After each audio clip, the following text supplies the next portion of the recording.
No episódio de hoje do nosso podcast Cor de Rosa Choque, estamos recebendo o Dr. Fábio Tradi, advogado, uma referência na advocacia, mas principalmente uma referência na política nacional e na política do Mato Grosso do Sul. Eu estava explicando para ele que é a primeira vez que o nosso podcast Cor de Rosa Choque recebe um homem, né? A gente sempre procura dar o protagonismo para as mulheres, mas a nossa proposta desde o início foi focar em assuntos de interesse político, interesse da sociedade, proteção do meio ambiente, proteção dos direitos humanos. Então, assim, nós temos a honra de estar começando o episódio de hoje pela primeira vez conversando com um homem, ninguém menos do que essa figura, né, um grande defensor da democracia, um grande defensor do Estado de Direito, dos direitos humanos, uma figura necessária para a cena política nacional e internacional, porque a disputa pela democracia hoje ela não está localizada só aqui no Brasil, há uma disputa no mundo todo, com a ascensão de um pensamento que não é um pensamento democrático, né? É tão interessante isso, pessoas que na cena pública defendem, né, o direito de que não se tenha mais direito a se dizer o que se pensa. Então, o Fábio Tradi representa muito isso. Eu quero te agradecer, Fábio, pela oportunidade, pela honra, né, de nos receber aqui no seu escritório para conversar um pouquinho, né, sobre os assuntos de interesse na política local e nacional. É com muita alegria que o Partido dos Trabalhadores está te recebendo como novo filiado, né? Mas eu queria começar conversando um pouquinho sobre o Fábio Tradi, ser humano, pessoa humana. Tive a oportunidade de ler esse livro maravilhoso da sua autoria, né? Ruas que Ainda Transitam em Mim. Eu lembro que no lançamento do livro, o teu escritório ficou lotado, mais de 300 pessoas, filas homéricas para conseguir o seu autógrafo, né? Esse nome tão poético desse livro. E qual não foi a minha surpresa quando eu abri o livro, né, e me deparei com a minha infância. Porque ao contar episódios da sua infância, Fábio, você trouxe um pouco assim do sentimento nosso de sermos sul-mato-grossenses, campo-grandenses. Então eu queria que você falasse como é que se deu esse processo de repente, o Fábio querer expor as ruas que ainda transitam em mim. Bom, primeiro, muito obrigado por me convidar a participar do seu podcast, é uma honra, sobretudo sendo o primeiro homem a participar do seu podcast. Você é uma mulher extraordinária, uma líder nata, que inspira e alenta, sobretudo a minha geração, é a nossa geração, não é? E dizer a você que eu, nesse momento da minha vida, estou extremamente feliz por estar descortinando novos horizontes na política, né? Sobretudo agora que eu vou me filiar no PT, Partido dos Trabalhadores, no dia 30 de agosto, e tudo isso tem a ver, de certa forma, com os anseios da nossa geração, Gisele, né? Que ainda não viu uma cultura democrática consolidada no país, a ponto de fazer com que ela seja quase uma unanimidade, infelizmente. Daí porque eu estou colocando o meu nome à disposição do partido para ser um militante. Eu venho para o PT para ser um militante e um aprendiz. Agora, o livro, não é? O Ruas que Ainda Transitam em Mim foi, na realidade, uma exposição de um acúmulo de experiências, não é, vivenciadas, algumas assim mais de caráter lírico, não é, outras reais, não é, que eu fiz questão de compartilhar para que as pessoas possam ter a noção do que é que foi a década de 80, né, para quem a vivenciou.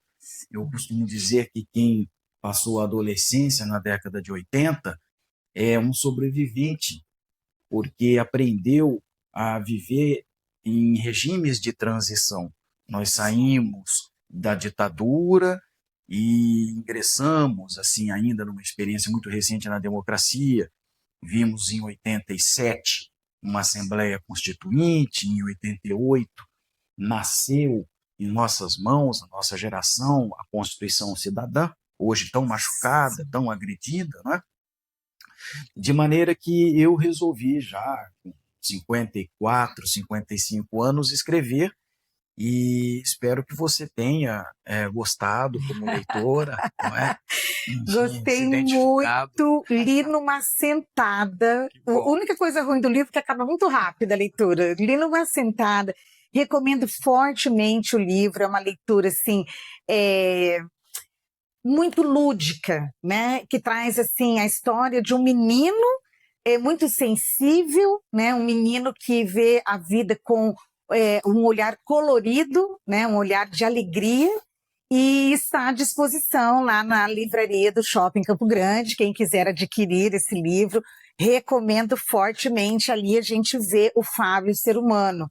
E eu já gostaria, Fábio, de te perguntar, eu queria que você contasse um pouquinho para gente um episódio. Assim, primeiro quero te dizer que eu sempre te admirei como advogado e como orador, né?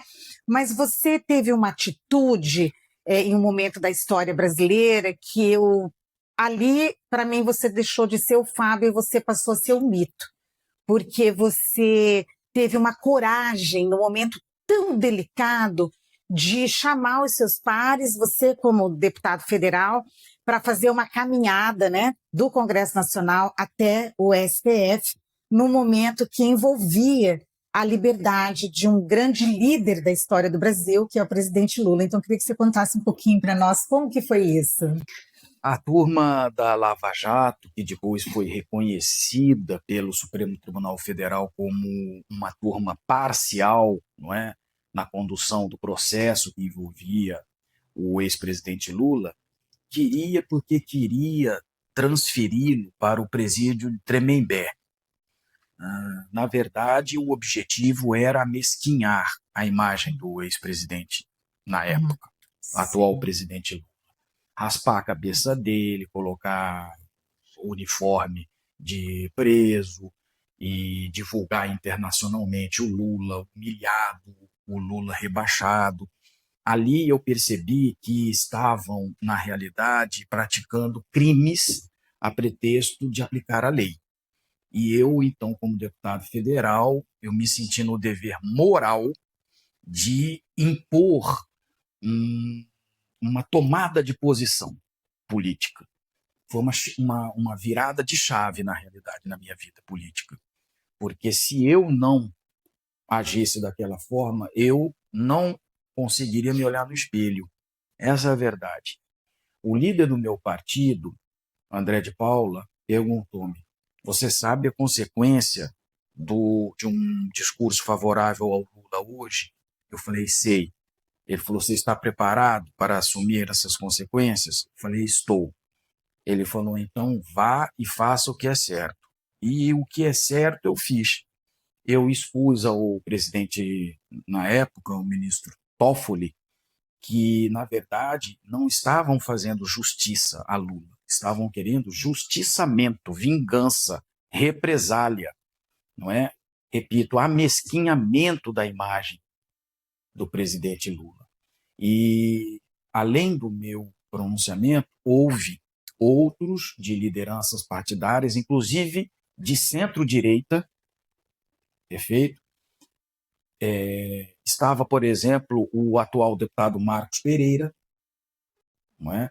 Que me parece que é do Partido Republicanos, ele estava lá e também se manifestou, para que a população tenha a dimensão de que não foi um posicionamento partidário, foi algo muito grave que estava acontecendo naquela época. Uma coisa muito grave. Queriam transformar o presidente Lula no repositório dos vícios da política nacional. E ali nós conseguimos frear aquele ímpeto. O presidente Toffoli concedeu uma liminar, foi ratificada no plenário por unanimidade e ele não foi para Tremembé. Ele continuou lá no presídio de Curitiba. Se você perguntar se eu me arrependo daquele gesto, eu digo uma forte convicção que eu me orgulho de ter me posicionado daquela forma. Puxa, Fábio, olha, é tão importante ouvir você dando esse depoimento. Assim, uma coisa é se um ser humano errou, né, existe legislação e ele responderá perante a lei. Outra coisa é você utilizar instrumentos processuais para dizer aquilo que a lei não diz, né? E aí eu queria até que você comentasse também um pouquinho ainda sobre a prisão do presidente Lula, os episódios que ocorreram, por exemplo, a questão do falecimento do irmão dele, né, a questão do neto também, que esteve doente. Eu sou advogada na área ambiental, mas advoguei um pouco na área criminal, fiz estágio 2 anos dentro do presídio.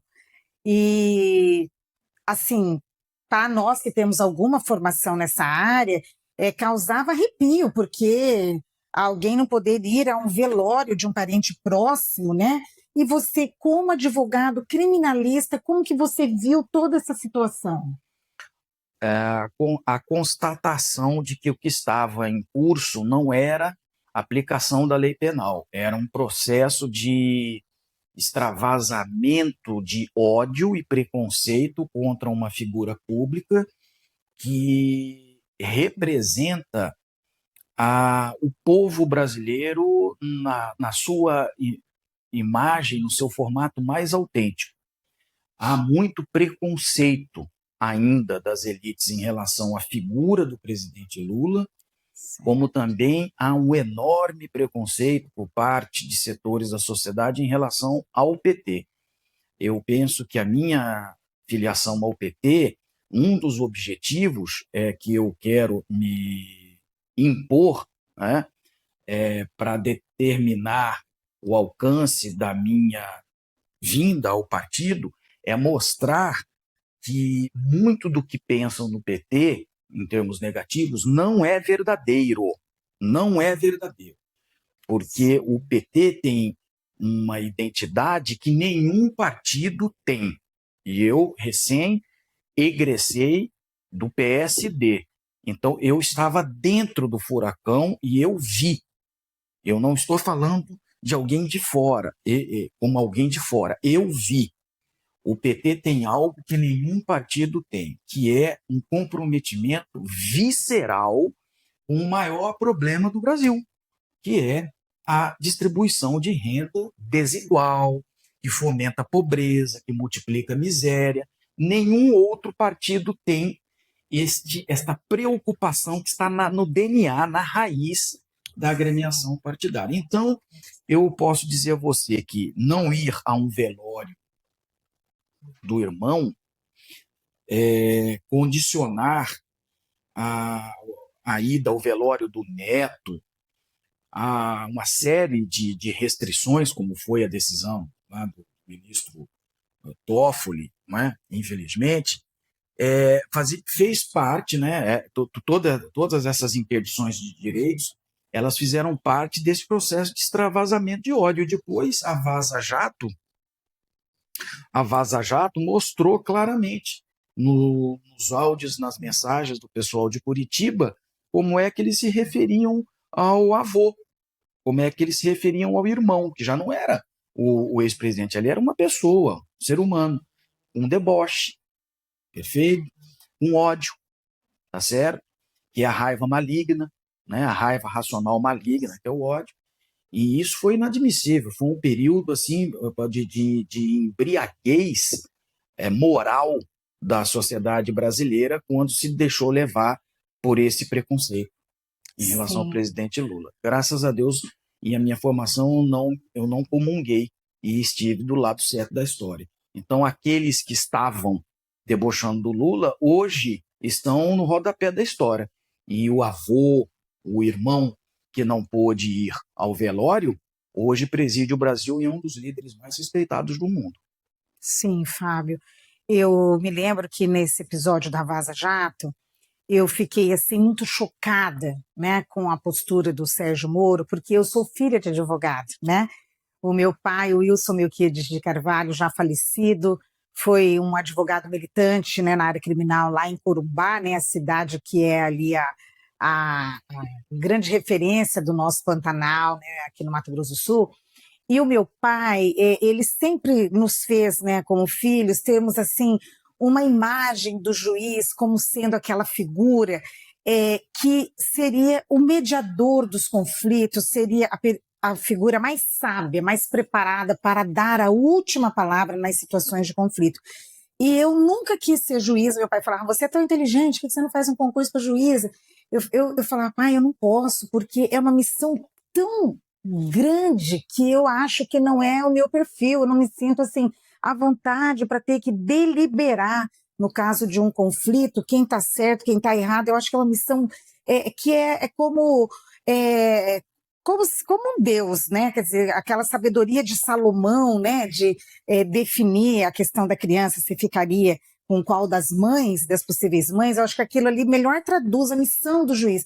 Então, quando eu vi um juiz se posicionando para utilizar o judiciário, né, para os seus desejos políticos próprios e mesquinhos, né, aquilo para mim manchou não só a magistratura, aquilo manchou para mim assim a concepção, né, do que um juiz é dentro da sociedade, né? Então eu me lembro que nós do movimento Juristas pela Democracia, nós montamos em 2016 esse movimento no Brasil inteiro, e aqui no Mato Grosso do Sul sou coordenadora.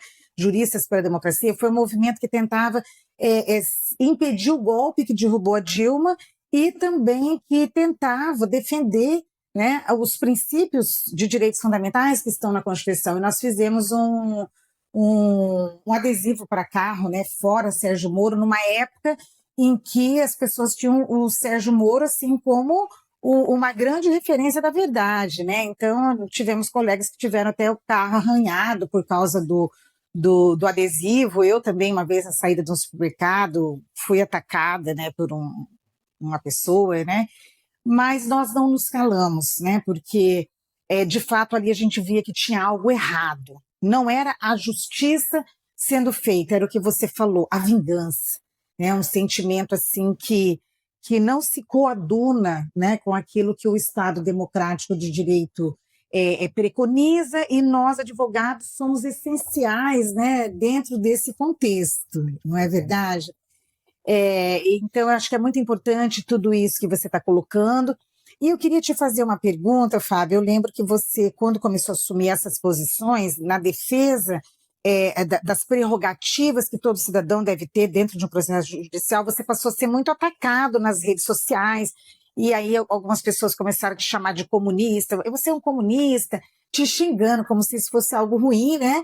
Eu falo assim: ó, você quer saber o que é comunismo? Pega ali o Ato dos Apóstolos. Eu que sou evangélica, sou cristã, né? Falo, pega ali o Ato dos Apóstolos, né?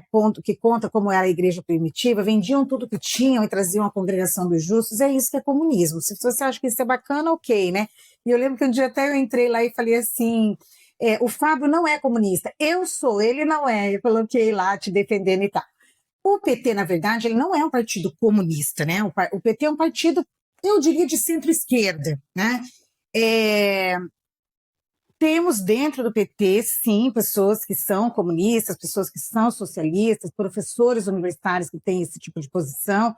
O presidente Lula, dentro do movimento sindical, ele sempre teve uma posição mais liberal do que socialista, é uma característica dele, e até na forma como ele governa o país, com muito diálogo, com muito trânsito entre as demais linhas de pensamento, a gente vê que isso é uma característica dele, né?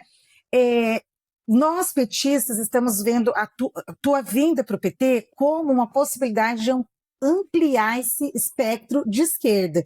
E eu queria saber, o Fábio Tradi hoje, que passou por todo esse período de ser um liberal, mas eu sempre te vi como um liberal progressista, não como um liberal de um capitalismo selvagem, né? E de estar vivendo toda essa experiência que te faz hoje vir para o Partido dos Trabalhadores. Como que você, assim, analisa essa trajetória ideológica de pensamento? O que você acha disso? Olha, eu quando ingressei na vida pública não foi como político partidário, foi como político classista. Eu fui presidente da OAB. Se vocês levantarem em pesquisa o conteúdo dos meus pronunciamentos como presidente da OAB, vocês vão ver que eles estão espelhados hoje nos meus pronunciamentos em defesa dos valores que eu acredito. Quando eu era presidente da OAB, em 2007 até 2009, eu não deixava de falar um minuto na defesa do Estado Democrático de Direito, da ordem jurídica, da estabilidade institucional, da garantia do devido processo legal, da preocupação com a distribuição de renda equânime e outros valores constitucionais. E ingressei na política partidária como deputado federal pelo PMDB, e lá eu me aproximei dentro do partido de um bloco, um grupo que era perfilhado mais à esquerda, mais democrático do partido. E tanto que nós fazíamos frente, nós fazíamos enfrentamentos constantes com o Eduardo Cunha, correto? Com o Eduardo Cunha. Fazíamos oposição a ele. Quando eu não me reelegi, eu ingressei no PSD e em 2018, quando o presidente era o Temer, presidente Michel Temer, houve uma manifestação de um general, parece-me que era o general Vilas Boas, um pronunciamento invasivo, um pronunciamento antidemocrático. Eu fui o único da bancada, isso está registrado nos anais da Câmara Federal, a levantar a voz e dizer que este general ele estava usurpando as funções militares e, de certa forma, se imiscuindo em área que não lhe era devida, perfeito? E o próprio presidente do PSD, Kassab, sempre reconheceu e me viu como uma ala não dissidente do partido, mas que não tinha uma subordinação incondicional às orientações do partido. Por exemplo, eu fui contra a reforma administrativa proposta, perfeito? Um dos poucos do PSD. Eu votei contra a privatização da Eletrobras, perfeito? E o PSD foi favorável. Contra a privatização dos Correios, e o PSD favorável. Então, eles sempre me viram como, eu diria assim, não um patinho feio, mas já que nós estamos no PT agora, como um patinho vermelho, certo? Eu era o patinho vermelho do PSD, com muita honra, porque são minhas convicções, são meus valores. Eu aprendi isso lendo nos livros de história. Minha professora de história, Maria Isabel, em 1981, ela, numa aula de história, eu estava ainda de calças curtas no Colégio Dom Bosco, ela disse assim: vocês não imaginam o que foi 64. E eu prestando atenção naquilo. E até hoje, olha, eu estou com 56 anos. Eu tinha 12 anos. Perfeito? Eu me lembro. Ela falou: você era difícil até respirar. Até respirar. Até para respirar você tinha que pedir permissão. Poxa, eu cresci com isso, eu cresci com esses valores. Fora o fato de que meu pai foi um preso, perseguido, caçado. Ele não pôde militar na política durante 10, 15 anos, não é? E agora não tem mais alternativa, não existe mais centro, pessoal. Acabou o centro. Não existe mais o centro no espectro político. Ou você está do lado da democracia, ou você está do lado da soberania do Brasil, você está do lado do compromisso com a distribuição de renda equânime, ou você está do lado do golpismo, do fascismo, ou você está do lado daqueles que lambe-bota dos Estados Unidos. Não tem outro lado. Qual seria o lado? Como é que você vai ser a favor do Eduardo Bolsonaro e, ao mesmo tempo, a favor da democracia? Não tem. Por isso, eu me determinei a ter uma posição. E a posição é relacionada ao partido que converge esses valores e que tem operacionalização, que tem repercussão prática no mundo. E o PT é o partido mais expressivo da América Latina e um dos maiores partidos políticos do mundo. Então, por isso, eu estou me filiando ao PT e com muita honra. Que bom, vamos dar um pequeno intervalo e já voltamos. Bem-vinda e bem-vindo! Que bom receber vocês aqui no podcast Cor de Rosa Choque. Um momento para a gente falar do que interessa: política, cultura, meio ambiente, direitos humanos e, em especial, os direitos humanos das mulheres. E seja sempre acompanhando aqui, pelo Instagram, @Gisele Marques Advogada, e o endereço no YouTube também é o mesmo, Gisele Marques Advogada. Voltamos, e se você está gostando desse episódio, aproveita para curtir, deixar o seu like, ativar o sininho para você ficar sabendo dos próximos episódios do nosso podcast Cor de Rosa Choque. E hoje estamos conversando aqui com o advogado Fábio Tradi. É o assunto do momento, a filiação dele ao Partido dos Trabalhadores, e todo mundo quer saber, Fábio, afinal, nós sabemos que os grandes líderes do PT, o nosso deputado estadual Zeca, nosso deputado estadual Pedro Kemp, nosso deputado federal Wander Lobé, a deputada federal Camila Jara, todos querem você como candidato a governador pelo PT em 2026 aqui no Mato Grosso do Sul. E eu quero saber de você, procede, Fábio, vem para governador? Então, o meu desejo, enquanto recém-filiado ao PT, é contribuir com o partido para defender os valores que eu acredito, né? E esses valores, eles estão sendo atacados no âmbito nacional, perfeito? O Estado de Direito, democracia, soberania, distribuição de renda do país, né? E eu penso que poderia ser mais útil ao projeto que o PT defende como deputado federal. Entretanto, eu estou entrando agora no partido. Quem sou eu para dizer eu quero isso, eu quero aquilo? Eu preciso conhecer a militância do PT por dentro. Eu já a conheço como homem público e político.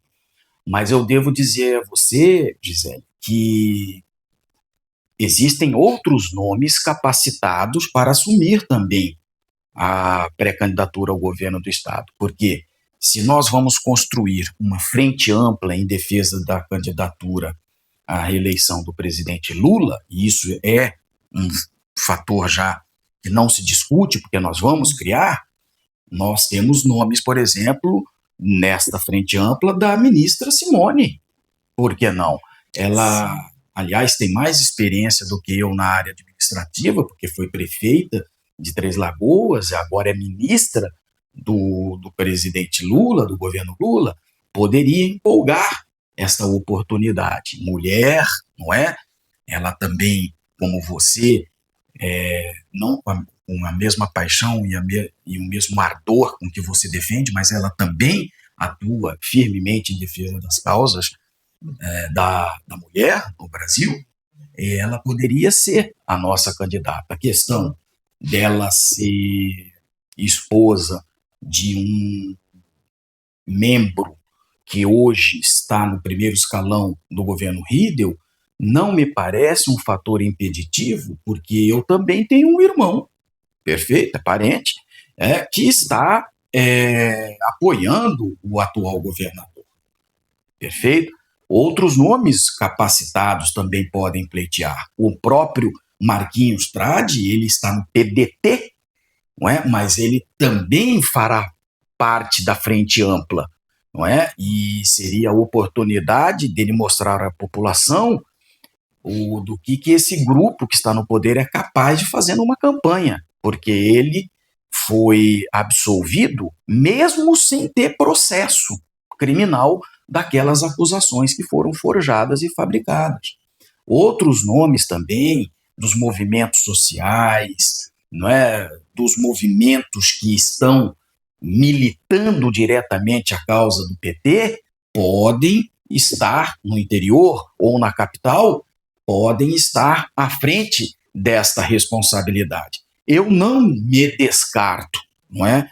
Mas eu preciso primeiro ter o apoio da militância, eu preciso ter o apoio das lideranças e eu preciso ter o meu apoio.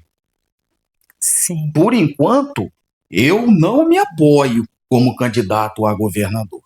Eu me apoio como candidato a deputado federal, perfeito? Porque eu acho que eu posso ser mais útil ao governo Lula, uma vez que numa eventual reeleição, o quarto mandato do presidente Lula vai contar com poderosos inimigos, inclusive inimigo externo.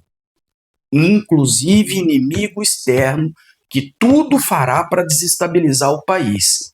E eu gostaria de emprestar a minha energia para estar à frente desta defesa, porque a vida profissional toda minha é defender causas. Eu sou um advogado criminal e eu defendo os direitos dos meus constituintes. E eu gostaria de fazer essa defesa no parlamento. Entretanto, eu não posso ser dono do futuro, não é? O futuro é resultado dessa dinâmica que é muito intensa. Lá na frente, pode ser que abra uma oportunidade e nós, então, possamos reconhecer a possibilidade de eu ser candidato. Mas, por enquanto, o meu nome, eu gostaria de ser candidato a deputado federal. Entendo, Fábio. Eu quero fazer para você uma declaração, tanto como mulher, como liderança política, como advogada. Quero destacar que você fez parte do projeto, né, das discussões e daquele projeto que veio a ser o nosso novo Código de Processo Civil. Você junto com o Paulo Teixeira, né? Vocês tiveram um destacado trabalho. Eu falo que o Código de Processo Civil que está em vigor agora, né, o Código de 2015, ele foi uma carta de alforria para nós advogados, porque hoje nós temos direito de ter férias, porque todos os prazos processuais, né, eles são suspensos durante um determinado período no final do ano. Esse é um ganho para os advogados, assim, que é importantíssimo, né? Sou advogada há mais de 30 anos e graças a você, né, o seu trabalho, hoje eu posso tirar férias, como os demais advogados também. Eu quero te fazer uma declaração, Fábio. O que você definir na vida pública, eu quero estar junto com você. É uma grande alegria para mim a sua filiação ao Partido dos Trabalhadores. Eu estou filiada ao PT desde os anos 80, né?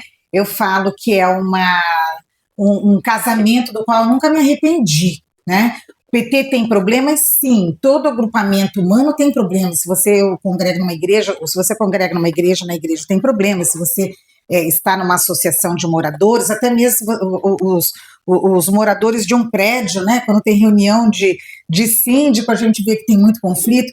Mas o PT ele tem uma característica muito importante, que é sempre votar a favor dos trabalhadores, construir projetos a favor das pessoas mais humildes. O Zeca foi nosso governador e ele, assim, idealizou e realizou muitos projetos que depois o Lula copiou e colocou para o Brasil inteiro. É o caso do programa Minha Casa Minha Vida, que nasceu aqui no Mato Grosso do Sul com o nome de Xerogami. Então, nós temos, assim, Bolsa Escola, Bolsa Família, nasceu tudo aqui no Mato Grosso do Sul. É um grande orgulho que nós temos que Mato Grosso do Sul foi um laboratório para que o Partido dos Trabalhadores pudesse alcançar o Brasil inteiro com essas políticas públicas tão importantes. Então, a sua vinda para o PT, ela soma muito, porque você é um visionário, né? Então, eu comecei falando da advocacia para te dizer em termos daquilo que você já construiu, que você fez, por onde você passou, você deixou um legado, e eu tenho certeza que você vai trazer muito, né, para o Partido dos Trabalhadores. Você é muito bem-vindo, vamos estar aqui presentes na tua filiação aqui no dia 30, né, de agosto agora. Você é muito querido por todas as lideranças, é um nome assim que é pacífico, e o petista é briguento. Já tiveram muitas outras filiações que foram polêmicas dentro do PT, às vezes tem grupos que se levantam contrários, e você não, teu nome é muito bem visto, muito bem recebido, então eu espero que você tenha assim uma atuação brilhante, como você tem tido em tudo que você faz na tua vida. Olha, receber uma declaração dessa é, para mim, um fator determinante de estímulo e de impulsionamento para essa jornada, que eu penso que devo trilhar como demonstração coerente da jornada que se iniciou lá atrás como presidente da OAB e teve você como membro ativo daquela gestão. E militar as causas sociais do seu lado é uma forma de aprender, sobretudo o meio ambiente, a causa do meio ambiente. Você é doutora, professora, palestrante, expositora, inspiradora. Obrigada. E, portanto, eu devo dizer a você, Gisele, que eu estou muito honrado. Muito obrigado por essa declaração. Muito obrigada.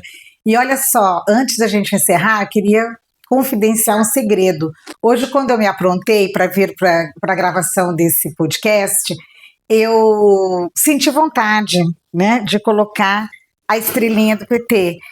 Assim como é a primeira vez que nós estamos recebendo no podcast Cor de Rosa Choque um homem, é a primeira vez que eu também uso essa estrelinha, né, numa gravação, e eu gostaria, Fábio, de te presentear com essa estrelinha que eu usei, né, quando eu fui candidata a governadora de Mato Grosso do Sul, com bom desempenho eleitoral, que ela dê para você a sorte que ela deu para mim, seja como candidato a governador ou seja como candidato a deputado federal, né? É muito bom a gente poder externar quem a gente é, né? Então, usar uma estrelinha do PT, que é algo polêmico, no meu caso, ele é algo, assim, é algo que me alegra muito. Então, agora, ó, Fábio já com a estrelinha, seja bem-vindo. E fazendo L. Ó, estamos juntos. Juntos.